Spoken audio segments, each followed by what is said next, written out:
திடீர்னு resume ready பண்ண சொல்கிறாங்க, அப்படியே ஃப்ரெண்டை பார்த்து காப்பி அடிச்சிடலாம். இல்லை நீங்கள் ரெஸ்யூம் அப்லோட் பண்ணிட்டீங்க, ஆனால் உங்களுக்கு கால்ஸே வரல. ஏன் அப்படின்னு யோசிச்சிருக்கீங்களா? நம்ம ரெஸ்யூம் சரியாக இல்லை. நம்ம ரெஸ்யூம் சரியாக இருந்துச்சு அப்படின்னா நமக்கு வேலை கிடைக்கிறதுக்கான சதவீதம் 72% ஜாஸ்தி அப்படின்னு ப்ரூவ் பண்ணியிருக்காங்க. ஏடிஎஸ்னா என்ன, ரெஸ்யூமில் என்ன பண்ணணும் பண்ணக்கூடாது? வெல்கம் டு சைபர் நண்பர். சைபர் உலகத்தில் நடக்கிற அப்டேட்ஸ் தெரிஞ்சுக்கிறதுக்கு மறக்காமல் நம்ம சேனலை சப்ஸ்கிரைப் பண்ணுங்கள். ஸோ ஃபர்ஸ்ட் ரெஸ்யூம்னா என்ன, எதுக்காக நமக்கு ஒரு ரெஸ்யூம் வேணும்? நிறைய பேர் பார்த்தீங்கன்னா எனக்கு என்ன தெரியுமோ அதை காமிக்கிறதுக்காக தான் ரெஸ்யூம் அப்படின்னு நினச்சிட்டு இருக்கீங்க. பார்ஷியலி இது கரெக்டு, ஆனால் உண்மை அது கிடையாது. கம்பெனிக்கு என்ன தேவையோ நம்ம ரெஸ்யூமை பார்த்து தான் அவங்க நம்மளை கூப்பிட போகிறாங்க. அதுக்காக தான் ரெஸ்யூம். குறிப்பாக சொல்லணும்னா நம்மளே செல் பண்ணுறதுக்கு உண்டான ஒரு மார்க்கெட்டிங் பேப்பர் அப்படிங்கிறது தான் ரெஸ்யூம். அதுவும் இதுதான் ஃபர்ஸ்ட் லெவலில் நம்மளோட தலையெழுத்தை தீர்மானிக்க போகுது. அப்போ இது எவ்வளோ ஒரு முக்கியமான டாக்குமெண்ட், இதை நம்ம எப்படி ரெடி பண்ணணும்? உங்களுக்கு வேலை கிடைக்கிறதுக்கு உண்டான டோட்டல் மார்க் 100 அப்படின்னு எடுத்துக்கிட்டிங்கன்னா அதில் இந்த ரெஸ்யூமுக்கு உண்டான மார்க் மட்டும் ஒரு 50 அப்படின்னு நான் சொல்லுவேன். அப்போ இவ்வளோ வெயிட்டேஜ் இருக்கக்கூடிய ஒரு ரெஸ்யூமை நம்ம சரியாக ப்ரிப்பேர் பண்ணுறோமா? இல்லை. அப்போ எப்படி ப்ரிப்பேர் பண்ணணும் அப்படின்னு பார்த்தீங்கன்னா அதில் நிறைய பேராமீட்டர்ஸ் இருக்குது. இதில் நம்ம ஃபஸ்ட்டு தெரிஞ்சுக்க வேண்டிய விஷயம் என்னென்னு பார்த்தீங்கன்னா ATS, அப்ளிகன்ட் ட்ராக்கிங் சிஸ்டம். இந்த ATS எப்படி ஒர்க் ஆகுது அப்படின்னு தெரிஞ்சுக்கிறதுக்கு நம்ம ஒரு எக்ஸாம்பிள் எடுத்துக்கலாம். உங்களோட ரெஸ்யூம் வந்து ஒரு டெவலப்பர் ரெஸ்யூம் நீங்கள் நௌக்கரியில் அப்லோட் பண்ணிட்டீங்க.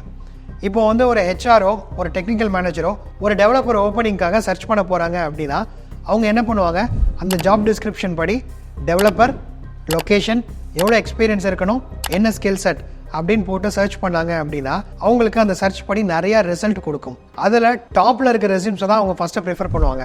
அப்போது இந்த சர்ச்சில் உங்கள் ரெஸ்யூம் மேலே வரணும் அப்படின்னா அது வந்து ATS ஃப்ரெண்ட்லியாக இருந்தால் மட்டும்தான் மேலே வரும். இல்லை அப்படின்னா உங்களோட ரெஸ்யூம் கீழே 100ஆவதாவோ 1000ஆவதோ போயிடுச்சு அப்படின்னா ரெக்ரூட்டர் கண்ணில் படாமலே போகிறதுக்கு வாய்ப்புகள் ஜாஸ்தி.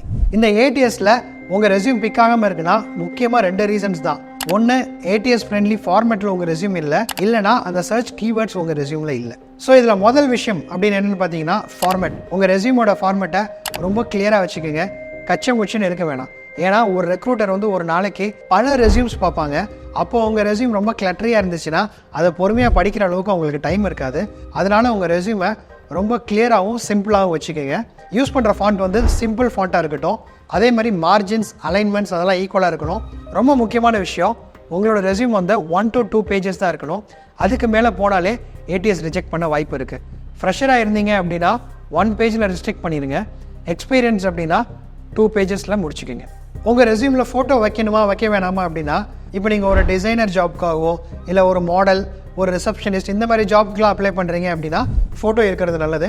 மிச்சத்துக்கெலாம் ஃபோட்டோ இருக்கணும் அப்படிங்கிறது வந்து அவசியம் கிடையாது. நான் ரெண்டாவது சொன்னது கீவேர்ட். ஸோ முக்கியமான கீவேர்டு உங்கள் ரெஸ்யூமில் இல்லை அப்படின்னாலுமே ATSால் பிக்கப் பண்ண முடியாது. அப்போ என்ன பண்ணணும்? ஃபார் எக்ஸாம்பிள் சைபர் செக்யூரிட்டியில் நீங்கள் SOC அனாலிஸ்ட் அப்படிங்கிற வேலைக்காக அப்ளை பண்ண போகிறீங்க அப்படின்னா என்ன பண்ணுங்கள், ஒரு கிரவுண்ட் ஒர்க் பண்ணுங்கள். உங்களோட ப்ரிஃபர் லொக்கேஷன் என்ன, ஜாப் ரோல் என்ன அப்படிங்கிறத வச்சு ஏற்கனவே கம்பெனிஸ் போஸ்ட் பண்ணியிருக்கிற ஆடெல்லாம் எடுங்க.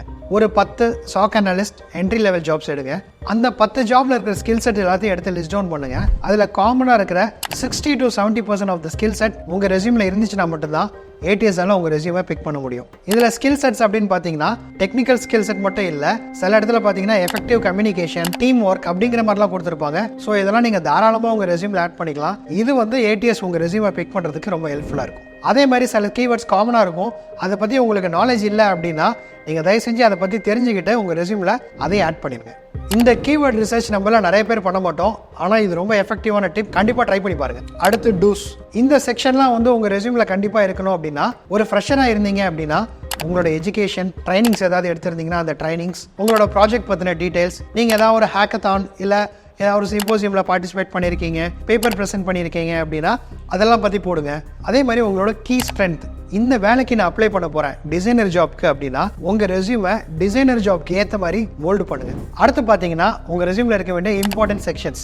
இந்த இம்பார்ட்டன்ட் செக்ஷன்ஸை நீங்கள் எந்த ஆர்டரில் வைக்கணும் அப்படிங்கிறது ரொம்ப முக்கியம். நீங்கள் ஒரு ஃப்ரெஷராக இருக்கலாம் இல்லை எக்ஸ்பீரியன்ஸ்டாக இருக்கலாம், எந்த வேலைக்காக உங்கள் ரெஸ்யூமை ரெடி பண்ணுறீங்களோ அதுக்கு ஏற்ற மாதிரி இந்த இம்பார்ட்டன்ட் செக்ஷன்ஸ் மாறும்.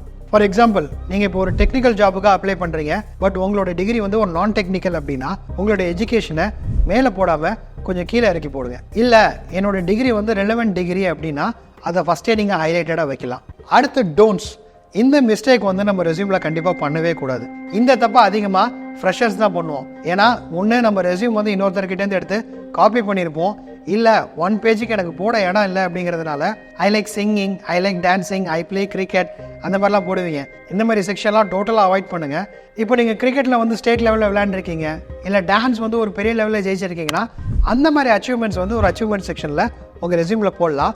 அந்த கம்பெனியில் கல்ச்சுரல்ஸ் டீமுக்காகவோ இல்லை ஸ்போர்ட்ஸ் டீமுக்காகவோ உங்களை யூஸ் பண்ணுறதுக்கு அவங்களுக்கு அது ஒரு ப்ளஸ்ஸாக இருக்கும். அந்த மாதிரி விஷயங்களை கன்சிடர் பண்ணிக்குவாங்க. அதே மாதிரி டிப்பிக்கலான பர்சனல் டீட்டெயில்ஸ், மேரிடா அன்மேரிடா, என்னோட பாஸ்போர்ட் நம்பர் என்ன, ஃபாதர்ஸ் நேம் என்ன, இந்த மாதிரி டீட்டெயில்ஸ்லாம் வந்து தேவைன்னா மட்டும் போடுங்க.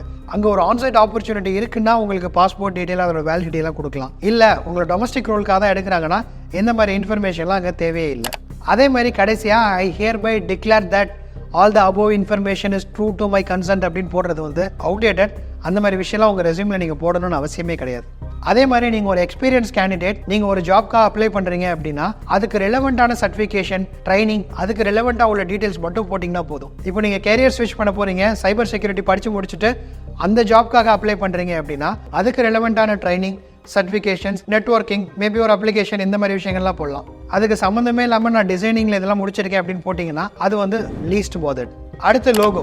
நான் ஏற்கனவே சொன்ன மாதிரி எந்த ஒரு ரெக்ரூட்டரும் ரொம்ப டைம் எடுத்து உங்கள் ரெஸ்யூமை கோத்ரூ பண்ண மாட்டாங்க. அந்த இடத்துல நீங்கள் ஏதாவது ஒரு டெக்னிக்கல் சர்டிஃபிகேஷன் முடிச்சிருக்கீங்க அப்படின்னா அதோட லோகோவை டாப்பில் பிளேஸ் பண்ணியிருந்தீங்க அப்படின்னா அவங்களுக்கு அது ஒரு கேட்சியாக இருக்கும். உங்கள் ரெஸ்யூமை பிக் பண்ணுறதுக்கான சான்சஸ் ரொம்ப ஜாஸ்தி. ஸோ இது ஓல்ட் மெத்தட் அப்படின்னா கூட எஃபெக்டிவ் மெத்தட். உங்களுக்கு ஏதாவது சர்டிஃபிகேஷன் முடிச்சிருக்கீங்க அப்படின்னா அந்த லோகோ வந்து டாப்பில் கண்டிப்பாக பிளேஸ் பண்ணுங்கள். இதில் நிறைய பேருக்கு என்ன பிரச்சனை வரும் அப்படின்னு பார்த்தீங்கன்னா இந்த அலைன்மெண்ட் வராது. எனக்கு பர்சனலாக இந்த அலைன்மெண்ட்டு, மார்ஜினு, எல்லா இடத்துலையும் ஒரே ஃபாண்ட் இருக்கா, இந்த மாதிரி விஷயங்கள்லாம் எனக்கு ஒர்க் அவுட் ஆகாது. நான் என்ன பண்ணுவேன் அப்படின்னு பார்த்தீங்கன்னா நிறைய ரெஸ்யூம் பில்டர் வெப்சைட்ஸ் இருக்குது, அதில் ஏதாவது ஒன்று நீங்கள் பிக்கப் பண்ணிக்கலாம். நான் இதில் பர்சனலாக யூஸ் பண்ணுறது நோவா ரெஸ்யூம் யூஸ் பண்ணியிருக்கேன், resumes.io யூஸ் பண்ணியிருக்கேன். அது ரெண்டுமே ரொம்ப நல்லா இருக்கும். உங்களுக்கு இந்த அலைன்மெண்ட் ப்ராப்ளம்லாம் இல்லாமல் அதில் டைம் வேஸ்ட் பண்ணாமல் கண்டென்ட்டில் ஃபோக்கஸ்டாக இருக்கிறதுக்கு உங்களுக்கு யூஸ்ஃபுல்லாக இருக்கும். இதில் நிறைய டெம்ப்ளேட்ஸ் பார்த்தீங்கன்னா உங்களுக்கு ஒரு மினிமம் அமௌண்ட் பே பண்ணுற மாதிரி இருக்கும், இல்லை ட்ரையல் வெர்ஷன் இருக்கும். இந்த இன்வெஸ்ட்மெண்ட் வந்து ஒர்த்தான ஒரு விஷயம் தான்.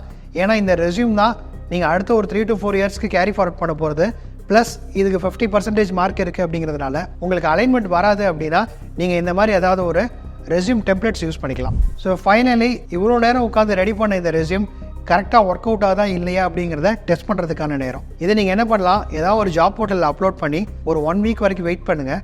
அதுக்கப்புறம் உங்களுக்கு கால்ஸ் வர ஆரம்பிக்குதா அப்படின்றத பாருங்கள். உங்கள் ரெஸ்யூம் ஒரு 1 மந்த் வரைக்கும் பிக்கே ஆகலை அப்படின்னா நம்ம ரெஸ்யூமில் ஸ்டில் ஏதோ ஒரு தப்பு இருக்குது அப்படின்னு அர்த்தம். ஸோ அதை ரெக்டிஃபை பண்ணி நெக்ஸ்ட் வெர்ஷன் அப்டேட் பண்ணுங்கள் அன்டில் உங்களுக்கு கால் வர வரைக்கும். உங்களுக்கு கால்ஸ் வர ஆரம்பிச்சிருச்சு அப்படின்னா உங்கள் ரெஸ்யூம் பர்ஃபெக்டாக ரெடி ஆயிடுச்சுன்னு அர்த்தம். ஸோ இப்போ உங்கள் ரெஸ்யூம் ரெடி ஆயிடுச்சு. அதுக்கப்புறம் லிங்க்டின் ப்ரொஃபைல் அப்டேட் பண்ணணும். அதுக்கப்புறம் இன்டர்வியூ எப்படி கிராக் பண்ணணும்னு தெரியணும். அதை நெக்ஸ்ட் வீடியோவில் பார்ப்போம்.